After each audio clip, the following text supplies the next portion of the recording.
Hi everyone, I hope, fingers crossed, I've already learned how to edit the first video that I have done ever on this channel. But now I'm back, well, if you've seen this one, the other one, I'm currently in Florence, but just for a couple of days. But now I do have a little bit more time to explain what all this is about.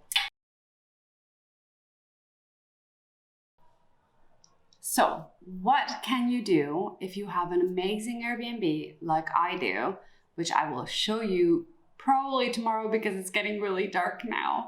And I have the fortune of having a terrace that is overlooking the Duomo. It's amazing. But how can you actually live like a Fiorentino and have an amazing meal at home? Oh my goodness, the church is going now, before the ambulance and now the church. I'm going to show you the things that I've learned, I mean, being half Italian, but having basically grown up here, of the kind of the essential things that you need, especially if you're in Italy, in a place like Florence, to have and really enjoy your Airbnb if you're in a really amazing one. Because right now, because of the zona gialla, the yellow zone, the restaurants are open. The problem is that you can only eat outside, and so basically everybody is wanting to go to the restaurant and there's no places left. Plus, I am alone right now and I have an amazing terrazza upstairs, and so why not just eat at home? And I think that that's one of the best ways sometimes to enjoy your travels. It's finding a place that you can call home. It's not a hotel room. It has a sort of a feel of having been lived in. And you just really need just a few ingredients, especially with Italian food, where you can just, whether you're one person like I am right now, or a family, that can, actually if you're a family, it costs even less. But I'll show you what I bought today at the Mercato, and hopefully I can edit it in a way where I can show you right now the amazing place that I went. It's called Mercato di Sant'Ambrogio, and it's open every morning, I think from like 8 a.m. or 8:30 till 1 o'clock in the afternoon. You can go there and buy yourself some amazing food, and I'll show you what I bought. Basically, I'm averaging this is about 10 euros per person for dinner, but obviously the more you are, the more there are some fixed costs, like, I don't know, Parmigiano that you have to buy, and you obviously just have to sprinkle a little bit on a plate of pasta. But the more you are, the more you can cut by person the actual cost. So again, I'm averaging about 10 euros. I'll show you what I got with what the ratio, the rationale was, so you can see it. I'll show you what the Airbnb came with, and then we'll cook it together so I can give you, because I'm also a huge food person, which I hope you'll discover. I'll give you some tips on how to cook it the way that it would be if you went to a restaurant or any Italian household that knows how to cook. One of the things that is amazing if you're in an Airbnb, which I always would rather do than stay in a hotel, well, depends where you are, the circumstances, but in this place right here, right now, in an amazing place like Florence, in an amazing place like Italy, one of the things that you can get to do is experience the Italian lifestyle. And one of the ways to do it is enjoying the comfort of your own space, a space you can call home for just even a couple days, for 2 days, and do the cooking yourself. Feel engaged and feel all the things that you feel whenever you're cooking. I know some people hate cooking. Probably this video is not for you, but if you are like me and you really like to enjoy the little things in life, then one of them is this. My objectives were, I'm here for just a couple days, for 4 nights. actually now 3 nights because I've been here already 1 night. I went to 3 places to get the things that I needed, and I wanted to try to get enough to sustain myself for all these days that I'm here.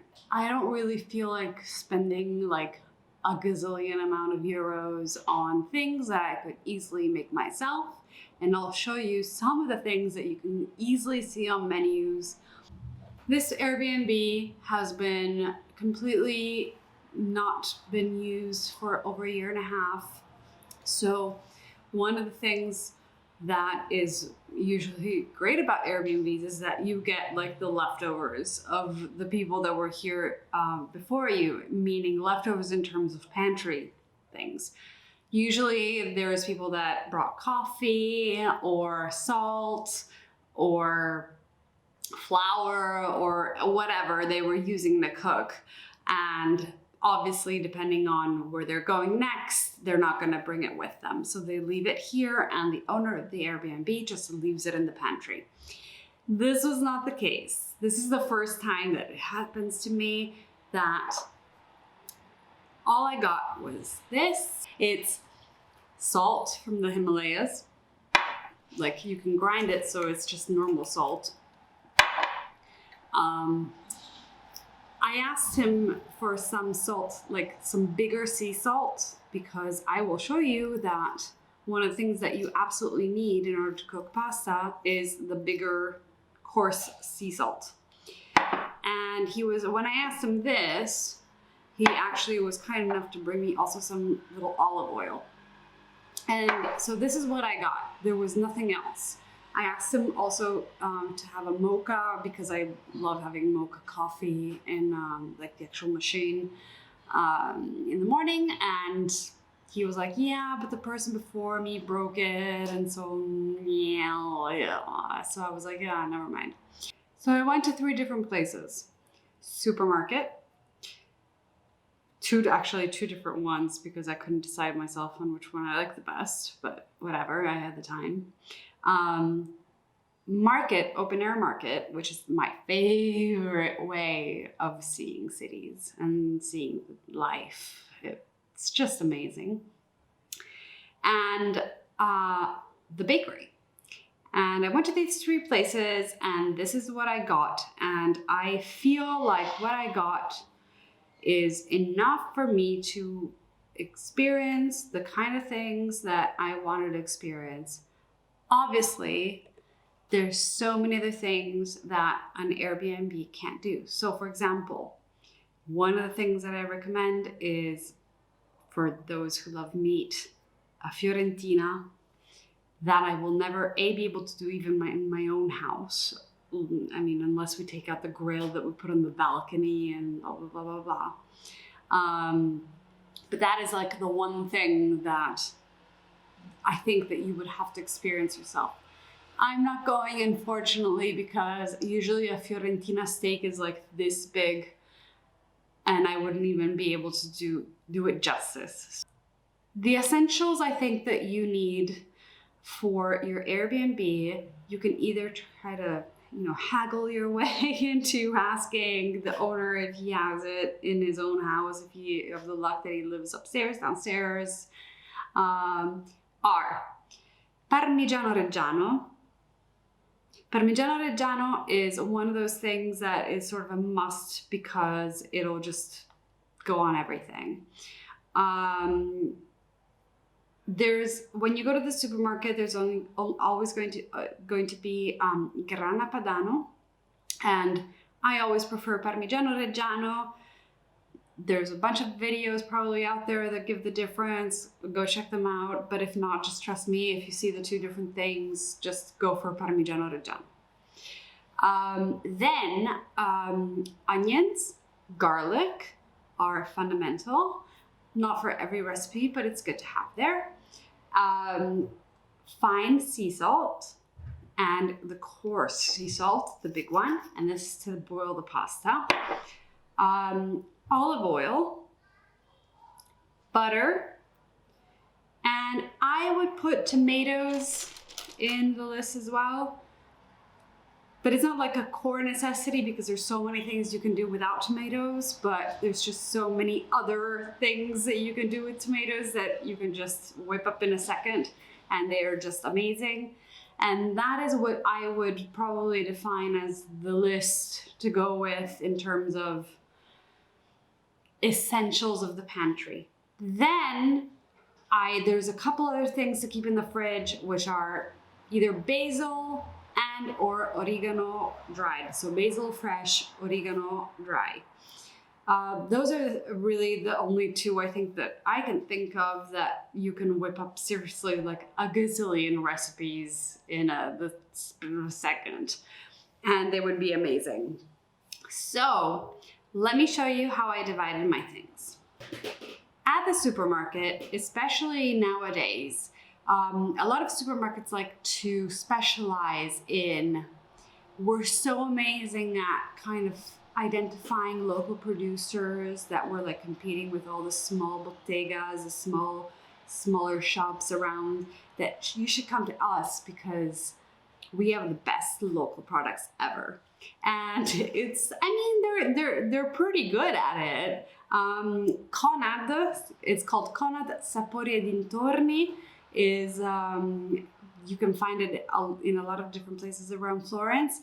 They're really, really good at identifying local producers and buying at mass volumes, and actually you get to pay less for some pretty good stuff. I wanted to at least have second or first course for every meal and have at least an antipasto. So keeping that in mind, this is what I got. One of the cool things about Tuscany is that they love their antipasti. You usually have crostini. I found in the supermarket salsa per crostini neri. And salsa per crostini neri has inside, when I read it, I kind of knew what it was, even though, you know, every region in Italy has its own thing. I read because, vabbè, lasciam perdere, I'm so embarrassed. I saw that it had anchovies and things like that, and I was like, okay, I love anchovies. But then I ate it, and it's not my favorite because it's kind of like interiors, and I knew it. But when I saw it, I was like, oh, maybe it's not the thing that I know of, but it was.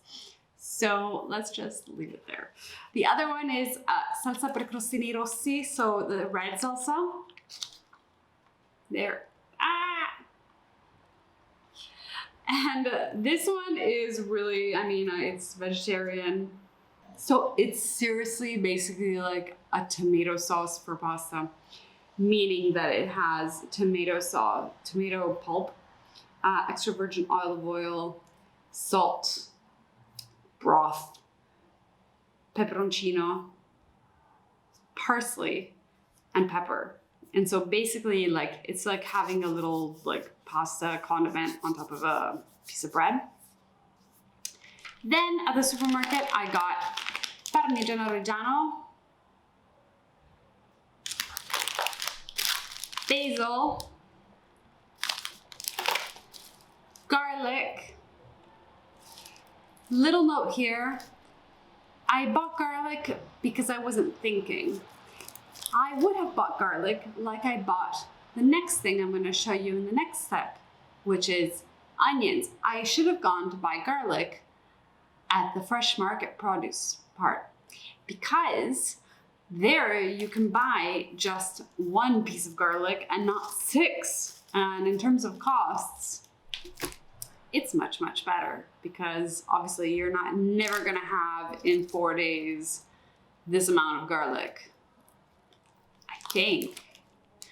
Then, part of still my antipasto idea, I bought one of my favorite cheeses ever, which is, I already ate it, so it's awful to show you, but it's a duetto gorgonzola e mascarpone. So it is a cheese which is layered with gorgonzola cheese and mascarpone. And this is one of the best things that I love having as an antipasto. Then I bought different kinds of pomodori. There's different kinds of pomodori, which I can explain to you if you want another time, because it's getting really long. Then, breakfast. It's blood red orange juice and arugula.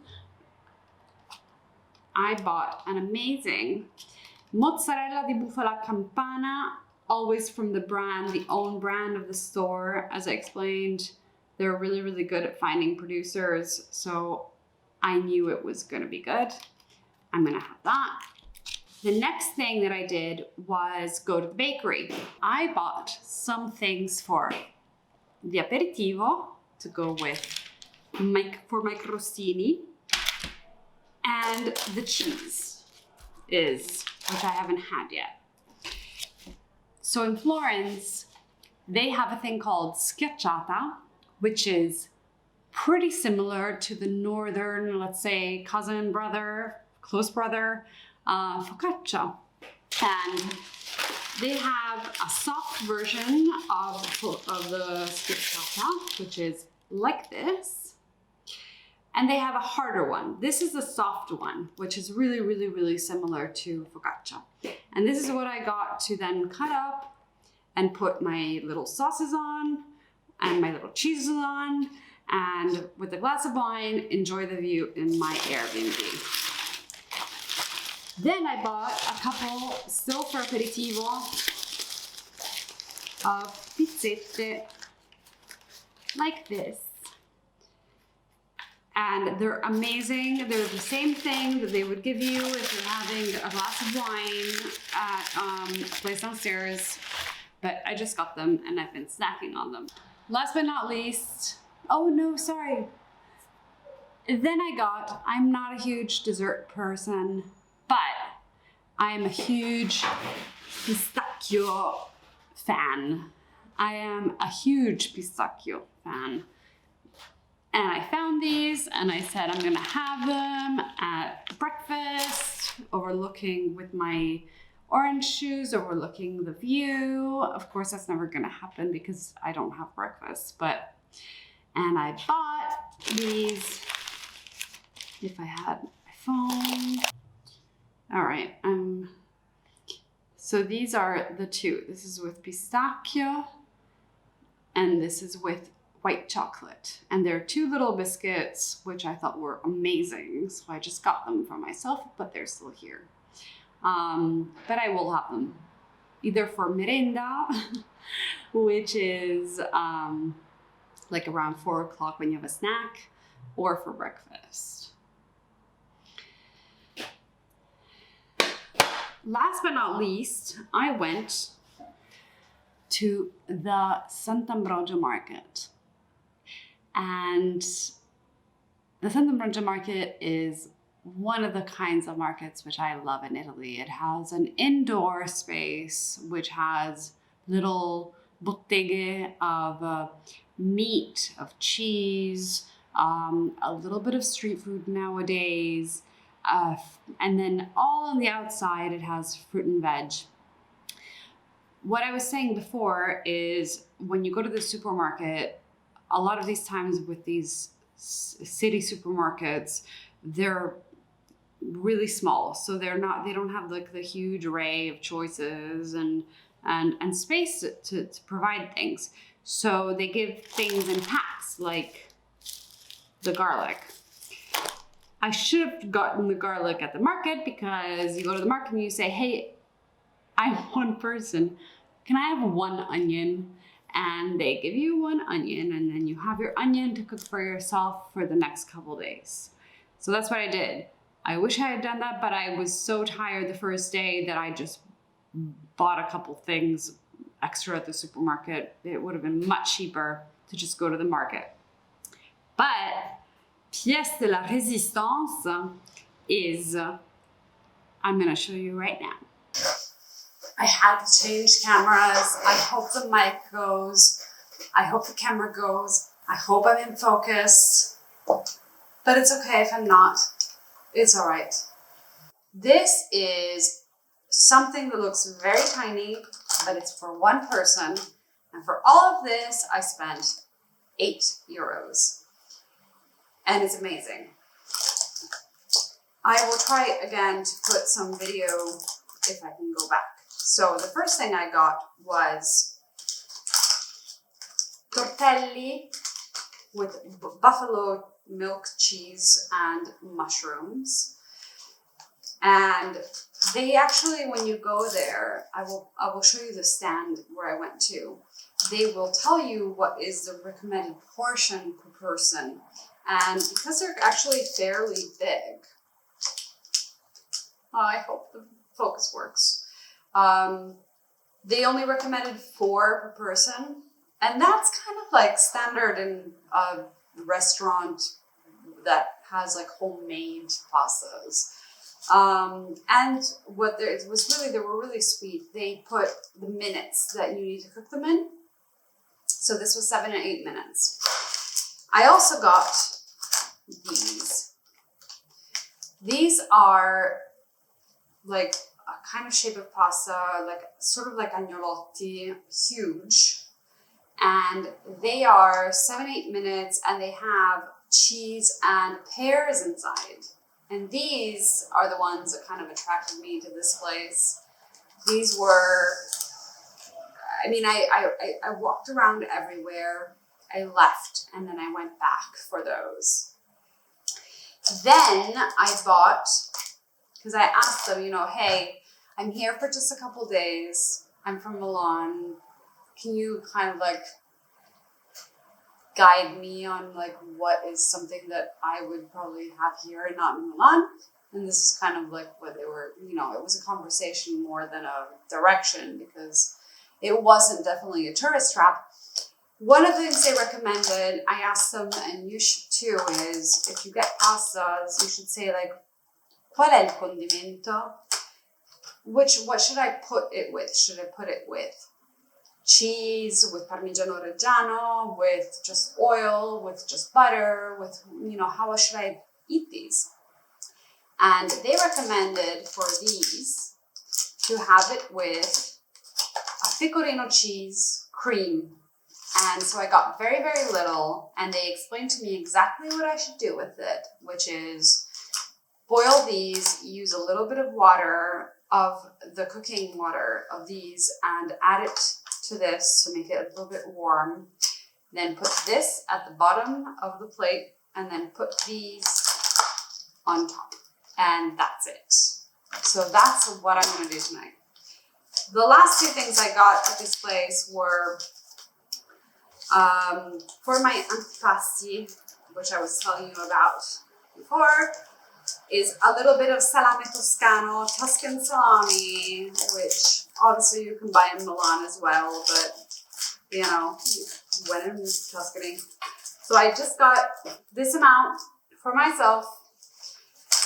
And then I asked them, what about antipasto? Is there anything that you recommend for antipasto?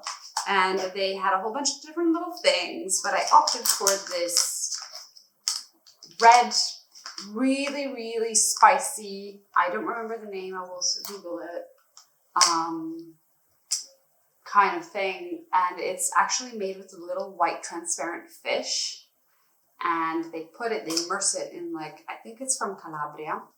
And I think that this is like something that you just put, again, on the same crostini. I'm not going to have it tonight.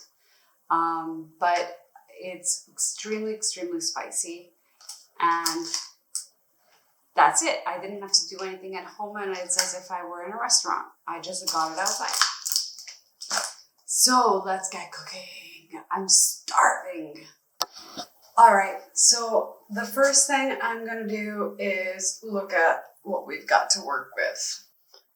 It's really not much. I mean, we have one big pot. All right, let's use this one. The first thing we need to do is boil the water for the pasta. So I think I'm gonna make tonight 1 antipasto and 1 first course. And I think that's it for me today. And tomorrow we'll see. It's a new day. I already know what I'm going to do tomorrow with what I already bought. Once the water boils, what I'm going to make antipasto is obviously super, super easy. I'm sure I don't even need to explain this to you, but this is what I'm going to do.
I'm going to eat this before it gets cold.